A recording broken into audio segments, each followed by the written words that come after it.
د توبې دوم شرط ای ان تندم علیها چې انسان کې ما ګناه کړی دو په زړه کې په هغه ګناه باندې پریشانه هوي په هغه ګناه باندې خپه هوي چې اخ دا څومره غټه ګناه مو وکړه دا ګناه مو ویلې کړله هغه محسن ذات هغه رب چې د یغ نعمتونه په میش باندې د ګڼ اور په شکل نازلېږي زه بیا د یغ نافرماني که کچیره د میش لوسینه کاټ کو د میش پښې کاټ کو د میش غوږینه کاټ کو سترګې نظر دم ختم کو میشې تشي نشي کړلی بیا دمره جبار رب دی دمره محسن رب دی چې د میش په ټوله ګناهي باندې د پرده اچولې ده خالته ګناهي نه وشي پرده په اچولې ده میشې تشي نشي کړلی دمره د میش محسن رب دی بیا میش د دې نافرماني کی نو د توبې د دوام شرط دی چې کله د تو نه ګناه وشي اول خدای اقلاع عن المعصیه چې ګناه وکي په هغه فورا پرېږده توبه وباسه ګناه پرېږده او دوم شرط دا چې په زړه کې د پریشانتیا وي په خپه وي دا ګناه مو ویل کړل یو ذات چې د مو سره دمره شکو چې مو ته دمره نعمت نه کړی زه بیا نه یغ نافرمانی کا دا خو عقل هدا خبره نه مني نو دا د توبې دوم شرط دی شعب الایمان کې امام بیهقی رحمت الله علیه د لیکلي دي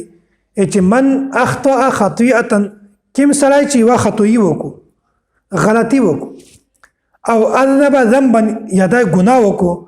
د ګناه چار وکړو ثم ندم په باندې بیا پریشانه شي په خپه شي یا چې فهو کفارته دا د شرمندګي د خفګان دا د یغه ګناه کفاره ده الله تعالی څومره اسانه طریقه وشوي نن سبا د الله تعالی مشت سماف کو ګناه وشي ورسته